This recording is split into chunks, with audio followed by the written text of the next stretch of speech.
একটু জোরে তাকবীর দেয়, আল্লাহু আকবার।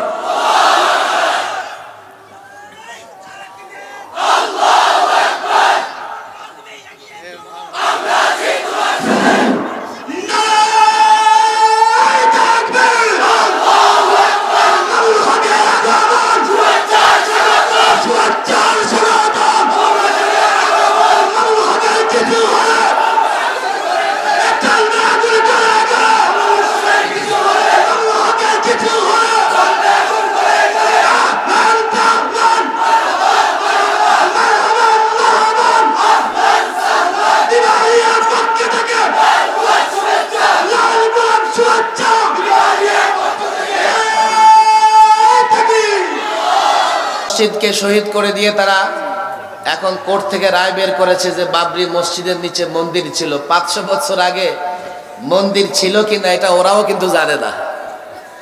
তাহলে কেন এই অভিযোগ আনে?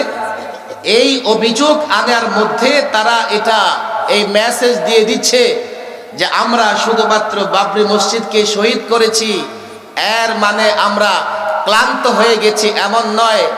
এই অভিযোগের মাধ্যমে আস্তে আস্তে আরো মসজিদকেও শহীদ করা হবে। কথা ঠিক না বেঠিক? বাবরি মসজিদের নিচে মন্দির আছে, এই অভিযোগের মাধ্যমে তারা এটা প্রমাণ করতে চায় মুসলমান শাসকরা যখন ভারতের রাজত্ব করেছে তারা মন্দির ভেঙে মসজিদ করেছে, আমরা এখন ক্ষমতায় আছি, আমরা মসজিদ ভেঙে মন্দির করব। এই মেসেজ তারা দিতে চায়। যাদের সমুজ আছে, আকলবন, তাদের কিন্তু একথা বুঝতে বাকি নাই, কিন্তু যারা দালাল তাবেদার তারা বুঝবে না। মুসলিম শাসকরা 350 থেকে 400 বছর মোগল আমলে দলে দলে লোক ইসলাম গ্রহণ করেছে ইসলামের সৌন্দর্য দেখে, আর মুসলিম শাসকদের উদারতা ইনসাফ দেখে। কথা ঠিক না বেঠিক? যদি জোর করে বানানো হতো তো 400 বছর পরে ভারতে একটা হিন্দু খুঁজে পাওয়া যেত না। আমি জানি এই বক্তব্য থেকে আপনারা বুঝে গেছেন যে ভারতের বর্তমান সরকারের মনোভাব কি।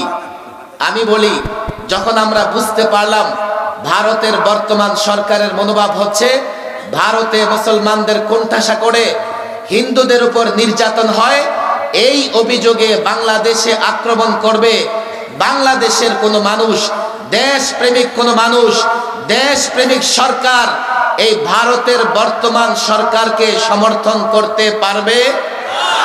আরো জোরে বলেন, পারবে? তোমরা দাবি করো স্বামী স্ত্রীর সম্পর্ক, আমি বলি যদি সম্পর্ক থাকে তো তালাক দেওয়ার সময় চলে এসেছে।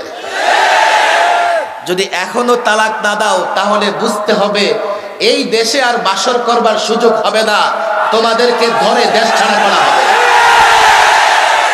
আমি বলেছিলাম মুক্তিযুদ্ধ 71-এ করেছে এদেশের সূর্য সন্তানরা, এক সাগর রক্ত দিয়ে দেশকে স্বাধীন করেছে। মা বোনদের ইজ্জতের বিনিময়ে দেশ স্বাধীন হয়েছে, যুদ্ধ করে দেশ স্বাধীন করা হয়েছে। এর মানে এই নয় যুদ্ধ শেষ হয়ে গেছে। গুণীজনরা বলেন স্বাধীনতা অর্জন করবার চেয়ে রক্ষা করা কঠিন। এর মানে হচ্ছে 71-এ যে পরিমাণ রক্ত দেওয়া হয়েছে, যুগে যুগে পর্যায়ক্রমে দেশের স্বাধীনতা রক্ষা করবার জন্য এর চেয়ে বেশি রক্ত দিতে হবে। রক্ত 71-এ যাদের সৌভাগ্য হয়েছিল রক্ত দিয়েছে। আজকে দেখলাম রাজাকারদের তালিকা প্রকাশ পেয়েছে 71-এর। শুধু 71-এর রাজাকার না, শুধু পাকিস্তানের রাজাকার না, যারা ভারতের রাজাকার হবে তাদের তালিকাও প্রকাশ করা হবে। পর্যায়ক্রমে যারা দেশদ্রোহিতা, দেশের বিরুদ্ধে যারা অবস্থান নেবে, পর্যায়ক্রমে যারা বাংলাদেশের ক্ষমতায় বসে, বাংলাদেশের মস্তদে বসে, বাংলাদেশের জনগণের ট্যাক্সের টাকায়, করের টাকায় বেতন নিয়ে জীবন পরিচালনা করে যারা অন্য দেশের তাবেদারি করা হবে, তারাও রাজাকার।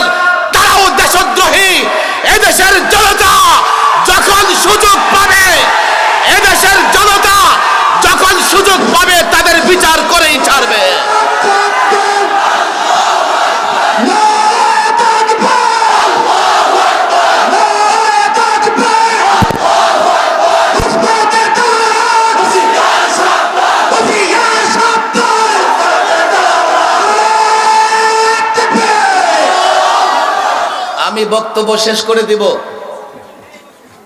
তবে বিদ্রোহী কবি কাজী নজরুলের একটা কবিতার 4 লাইন পাঠ করেই শেষ করব। বিদ্রোহী কবি কাজী নজরুল বড় সুন্দর করে লিখেছেন, তবে শোনো ওই শোনো, বাজে কোথা দামামা, শামসের হাতে নাও বাঁধো শিরে আমামা। জাগো উঠো মুসলিম, হাকো হায়দারি হাক, শহীদের দিলে সব লালে লাল হয়ে যাক। কবি মতিউর রহমান মল্লিক আরো সুন্দর লিখেছেন, মুসলিম আমি, সংগ্রামী আমি, আমি চির রণবীর, আল্লাহকে ছাড়া কাউকে মানি না, নারায়ে তাকবীর।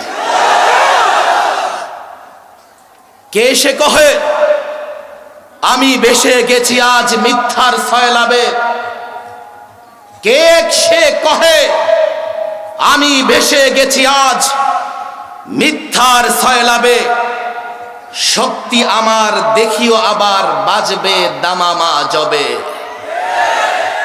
আমি আমার ভাষায় বলি, কে সে বলে আমি ভেসে গেছি মিথ্যার সয়লাবে, শক্তি ওলামাদের দেখবে আবার যুদ্ধ লাগলে পড়ে। ৭১ এই প্রজন্ম রক্ত দিতে পারে নাই, তবে দেশ জাতির সঙ্গে ওয়াদাবদ্ধ হতে হবে। ৭১ সূর্য সন্তানরা, ৭১ যুবকরা ৭১ রক্ত দিয়েছে দেশকে স্বাধীন করবার জন্য। এই প্রজন্মের যুবকরা, এই প্রজন্মের আলেমরা, এই প্রজন্মের মাদ্রাসার ছাত্ররা দেশকে স্বাধীন রাখবার জন্য আবার রক্ত দেবে, আবার রক্ত দেবে, আবার রক্ত দেবে।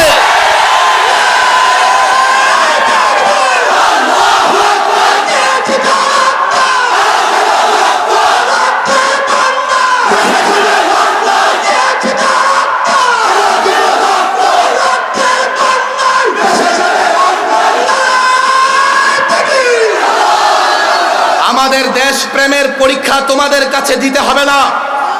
আমরা তাবেদারদেরকে চিনি, আমরা গোলামদেরকে চিনি।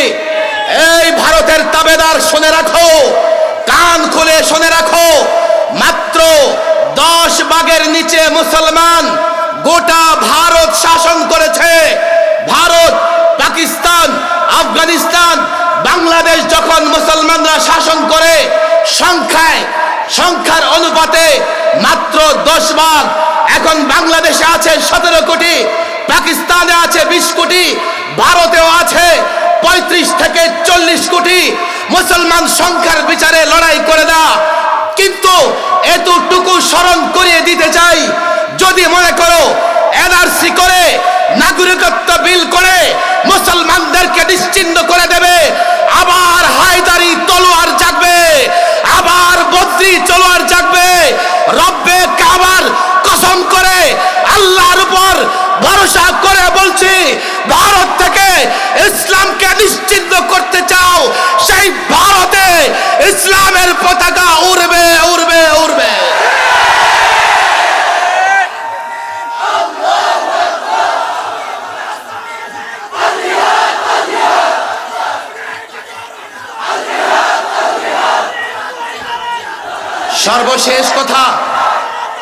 সর্বশেষ কথা ভালো করে শোনো। যারা মুক্তিযুদ্ধকে ইসলামের বিরুদ্ধে দাঁড় করায়, আমরা জানি তারা কারা। যারা উলামাদের দিকে আঙ্গুল তোলে, জঙ্গি বলে, শাইখুল হাদিস আল্লামা আজিজুল হক রহমাতুল্লাহ আলাইহিকে জঙ্গি সংগঠনের প্রতিষ্ঠাতা বলে, আমরা তাদেরকেও চিনি, আমরা তাদেরকেও চিনি। যখন সময় এসেছে, আল্লামা মুফতি আমিনী বলতেন, যখন তারা মুসলমানদের ক্ষতি করার ইচ্ছা করে, তখন জঙ্গি অপবাদ দিয়ে মুসলমানদের বিরোধিতা করে। কথা ঠিক না ঠিক? আমরা এগুলো ভয় পাই না, ভয় পাই না।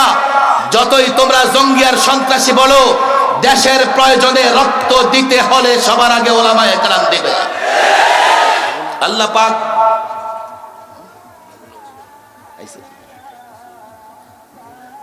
আল্লাহ পাক এই মজলিসকে বিবারিয়া ইসলামের ঘাঁটি বিবারিয়াকে কবুল করে নিন।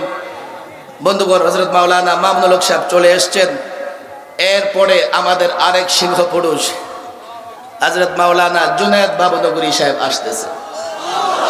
আমরা বসবো, হযরতের আলোচনা শুনবো, আর এই বর্তমান কঠিন পরিস্থিতিতে দেশ এবং মুসলমানদের জন্য বেশি বেশি দোয়া করব। আল্লাহ যাতে এমন নেতৃত্ব তৈরি করে দেন, মুসলমান যেন কাপুরুষের মতো রাস্তাঘাটে না মারা যায়। যদি মরতে হয় তো আমরা লড়াইয়ের ময়দানে গিয়ে মরব।